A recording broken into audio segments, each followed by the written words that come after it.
যারা কষ্ট দেয় তাদের বিরুদ্ধে সেরা প্রতিশোধ নিতে চাইলে 5টি কথা মনে রাখবে।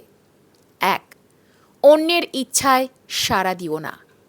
যারা তোমাকে কষ্ট দিতে চায় তারা তোমার রাগ বা প্রতিক্রিয়া দেখতে চায়। তাদের সেই তৃপ্তি দিয়ে নিজেকে ক্ষতিগ্রস্ত করো না, শান্ত থাকো, তাদের ইচ্ছেকে ব্যর্থ করো। 2. উপেক্ষায় সবচেয়ে বড় অস্ত্র। যখন তুমি কারো কথায় বা কাজে মনোযোগ দাও না, তখন তাদের শক্তি নষ্ট হয়ে যায়, তোমার উপেক্ষায় তাদের দুর্বল করে দেয়।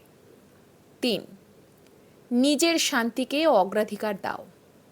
অন্যের নেতিবাচক আচরণে নিজের মানসিক শান্তি নষ্ট করো না, ইতিবাচক থাকো, শান্তিতে থাকো। 4. তোমার মূল্য অন্যের কথায় নির্ধারিত হয় না। তুমি কতটা মূল্যবান তা অন্যের কথায় নয়, তোমার কাজেই প্রকাশ পাবে। অন্যের অপমান বা নিন্দা তোমার আসল মূল্য নির্ধারণ করতে পারবে না। 5. উদাসীনতাই সবচেয়ে বড় জবাব। যখন তারা বুঝবে তাদের কথায় বা আচরণে তোমার কিছুই যায় আসে না, তখন তারাই হেরে যাবে। তোমার উপেক্ষা বা সম্পূর্ণ উদাসীনতায় তাদের সবচেয়ে বড় শাস্তি।